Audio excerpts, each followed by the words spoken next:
Hello दोस्तों, analogical horror story YouTube channel में आप सभी का स्वागत है। आज फिर एक सच्ची कहानी लेके मैं हाजिर हुई हूँ। तो चलिए दोस्तों, कहानी शुरू करते हैं। उससे पहले अगर आप मेरे चैनल में नए हो तो सब्सक्राइब कीजिएगा और साथ ही बेल आइकन को प्रेस कर दीजिएगा ताकि वीडियो का नोटिफिकेशन आप तक पहुँच पाए। चलिए दोस्तों, कहानी शुरू करते हैं। ये कहानी है पल्लवी की।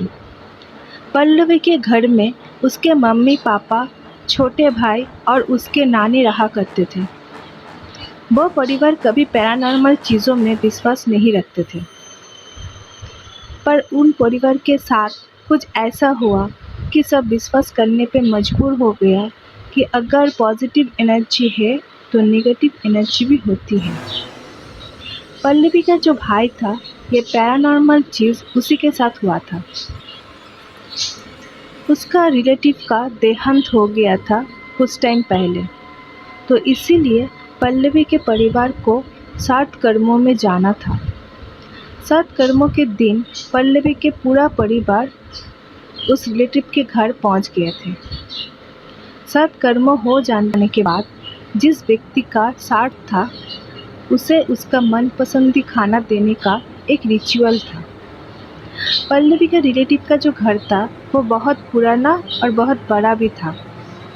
घर के बगल में ही उन लोगों का अपना एक तालाब था, तो उन लोग खाना देने का जो रिचुअल था वो उस तालाब के पास करने का फैसला किया था, क्योंकि वो तालाब सुनसान था, वहाँ पे कोई आता जाता नहीं था। और इधर 7 कर्म में बहुत सारा लोग आए हुए था। वहाँ पे 5-6 बच्चे भी पल्लवी के भाई के जैसे ही था, तो वो लोग एक साथ होके खेलना स्टार्ट कर दिए थे, तो इधर उधर भाग के खेल भी रहे थे। इसी बीच एक आइसक्रीम वाला वहाँ पे पहुँच गया था, तो बच्चे ने आइसक्रीम खाने का जिद कर बैठा था पल्लवी से। पल्लवी ने भी बच्चों को आइसक्रीम दे दी। बच्चों ने फिर आइसक्रीम लेके इधर उधर भागने स्टार्ट कर दिया था। कुछ टाइम बाद पल्लवी ने देखा उसका जो भाई है वो एक कोने में मायूस होके बैठा हुआ था। पल्लवी ने भाई से जाके पूछा कि क्या हुआ, तुम ऐसे क्यों बैठे हो? तो भाई ने कुछ भी नहीं बताया। ये देख के पल्लवी ने उन 5-6 बच्चों के साथ भी बात किया था कि क्या हुआ, उसका भाई क्यों ऐसा कोने में जाके बैठा है। तो बच्चों ने बताया कि वो जो आइसक्रीम आपने दिया था वो पूरा ख़त्म कर नहीं पाए थे, आधा अधूरी बस खा पाए, तो इसलिए हम लोग ने उसको चिढ़ाया था, तो वो गुस्सा होकर वहाँ पे जाके बैठ गया। पल्लवी ने ये सुनते ही अपने भाई के पास आया और कहने लगा कि तुम आइसक्रीम ना खाने की वजह से ऐसा मायूस होकर क्यों बैठे हो? मैं दूसरा आइसक्रीम तुमको खरीद दूँगी। ऐसा पल्लवी अपने भाई से बोला। भाई ने बोला कि नहीं, ऐसा कोई बात नहीं है, आइसक्रीम मैंने तो खा नहीं पाया, पर वो लोग मुझे चिढ़ा रहे हैं बहुत, इसलिए मुझे बहुत बुरा लगा और इसलिए मैं यहाँ पे आके बैठ भी गया। पल्लवी ने बोला कि इसमें ऐसा चिढ़ाने वाली क्या बात हो गई है?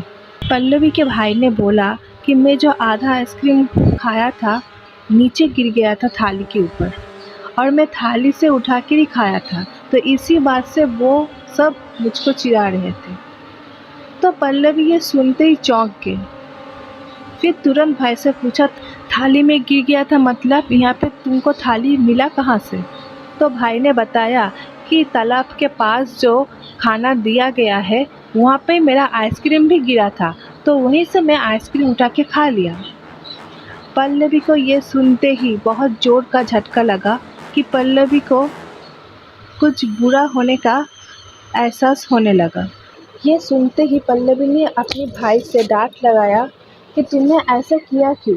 अगर मम्मी पापा को पता चले तो तुमको तो मार पड़ेगी, और ये करना भी ठीक नहीं है तुम्हारे लिए। तो भाई ने जैसे तैसे करके पल्लवी को मनाया और माफ़ी भी मांगा और बोला कि आप किसी को बताना मत, मैं ऐसा काम दोबारा नहीं करूँगा। पल्लवी ने भी आखिर मान ही गए, चलो जो हुआ सो हुआ, अब बोल के भाई को मार लेने का कोई इरादा पल्लवी का था नहीं। तो ऐसे ही उसका दिन वहाँ पे बीत गया था और उसी रात वो सब परिवार लौट आए अपने घर में। उसी के 4-5 दिन बाद उसका भाई का तबीयत बिगड़ने लगा। ना ठीक से खाता था, ना ठीक टाइम पे सोता था, तो ऐसे ही चुपचाप कोने में जाके बैठा रहता था वो। पूरा दिन वो उदास बैठा रहा करता था और रात के टाइम जोर-जोर से चिल्लाता था। घर के बाहर भाग जाता था। फ्रिज में जो कच्ची मछली और मांस रहता था वो कच्चा ही खाता था। ये सब देख के पल्लवी को वो 7 वाले का दिन याद आने लगा और वो जाके अपनी नानी से ये सारी बात बता दिया। ये बात नानी सुन के ही एकदम अचंभित रह गया कि ये क्या हो गया अनहोनी। पल्लवी की मम्मी पापा भी सुन के बहुत घबरा गए थे। पूरा परिवार मिलके ये सोचने बैठ गया कि ये सबसे कैसे छुटकारा पा सके। उसका नानी पास ही एक मंदिर की पंडित से जाके ये सारी बात बताया और पंडित ने एक तांत्रिक का खोज दिया था। वो परिवार उस जगह में अगले ही दिन चले गए उस तांत्रिक के पास। तांत्रिक के पास जाके सब कुछ बोल दिया था जो हो रहा था उसके भाई के साथ। तांत्रिक ने भाई को देख के बोला कि इसे एक बुरी आत्मा ने अपने वश में कर रखा है। बहुत शक्तिशाली है ये आत्मा और इस आत्मा को बच्चे के शरीर से अलग करना मेरे बस में नहीं है। मैं आपको एक अघोरी के नंबर देती हूँ, आप उससे जाके कांटेक्ट कीजिए।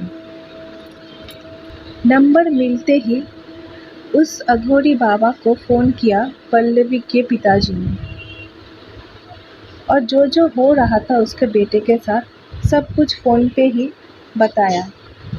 तो अघोरी बाबा ये सब सुन के उसको बोला कि देखो मैं अभी तो आ नहीं सकती क्योंकि मैं अभी तारापीठ में हूँ।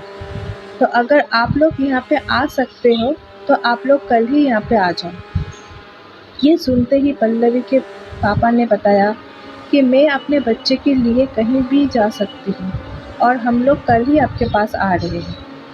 और इधर ये तारापीठ जाने वाली जो बात उसका भाई को ना जाने कैसे पता चल गया था।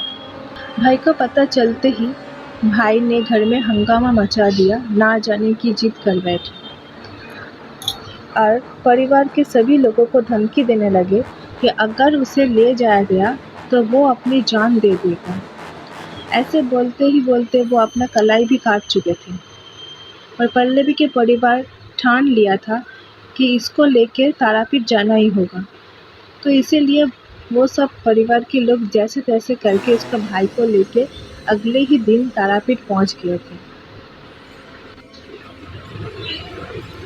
तारापीठ पहुंचने के बाद तारापीठ मंदिर के अंदर उसका भाई को जबरदस्ती ले जाने का प्रयास किया गया था, पर इसमें अघोरी बाबा ने कहा था कि जबरदस्ती उनको मंदिर के अंदर ले जाने का कोई ज़रूरत नहीं है। आप लोग कल सुबह 4 बजे तारापीठ शमशान के अंदर चले आना। पल्लवी के परिवार ठीक 4 बजे ही शमशान चले गए थे। अघोरी बाबा ने बोला बच्चे को इस आसन में बैठाइए और साथ ही उसका पापा बच्चे के साथ बैठ जाइए उस बच्चे को पकड़ के। और एक अलग आसन में पल्लवी, उसका मम्मी और उसका जो नानी था वो एक आसन में बैठ गया था। अघोरी बाबा ने बोल दिया था कि चाहे जैसी भी परिस्थिति हो, चाहे कुछ भी कहे आपके बेटा, आपको आसन छोड़ के नहीं उठना है।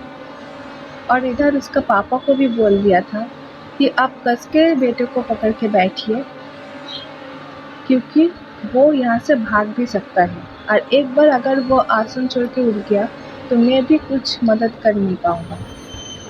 तो अघोरी बाबा ने जैसे बोला था वो सब लोग वैसे ही किया था और जैसे ही अघोरी बाबा ने अपना रिचुअल स्टार्ट किया तो बच्चे ने हंगामा मचा दिया, जोर जोर से चिल्लाने लगे, कभी कभी रोने लगे कभी कभी परिवार के लोगों को पुकारने लगे।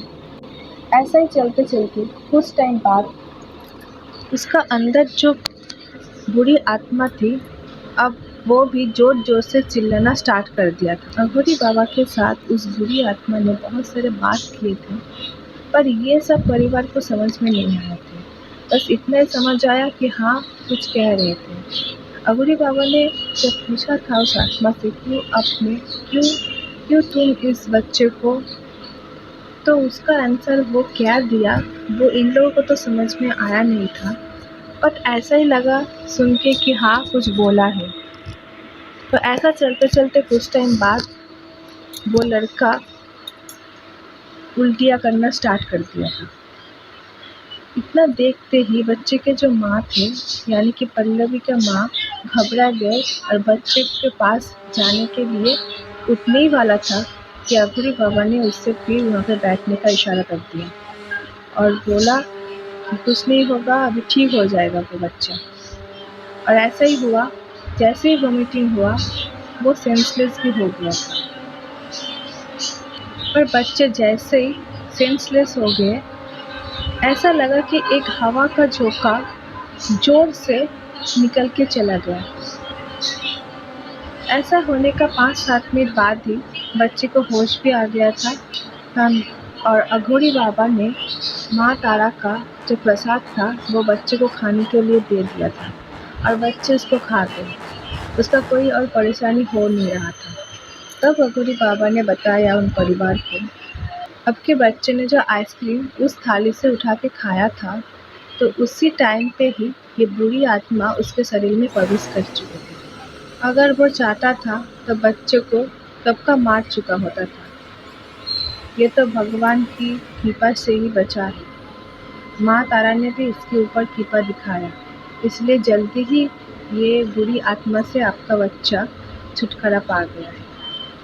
अभी चिंता करने की कोई ज़रूरत नहीं है और बच्चे को देख के रखना चाहिए, क्योंकि ये बहुत बड़ा गलती भी हो सकता था।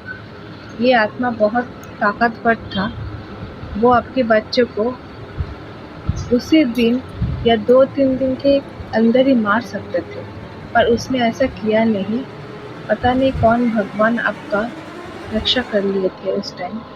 इसीलिए दोबारा से आप ध्यान रखिएगा बच्चे के ऊपर। ऐसा कह के वो लोग वहाँ से चले आए। अगले ही दिन उसका ट्रेन भी था। माँ तारा को अच्छे से पूजा देके वो लोग घर वापस आ गए। यही था आज का कहानी। एकदम सच्ची कहानी है, ऐसा हुआ था। अगर आपको कहानी अच्छा लगे तो आप लाइक कीजिएगा और कमेंट करके आप बताइएगा आपको कैसा लगा। तो आज के लिए इतना ही, फिर लेके आऊँगी एक अगला कहानी के साथ।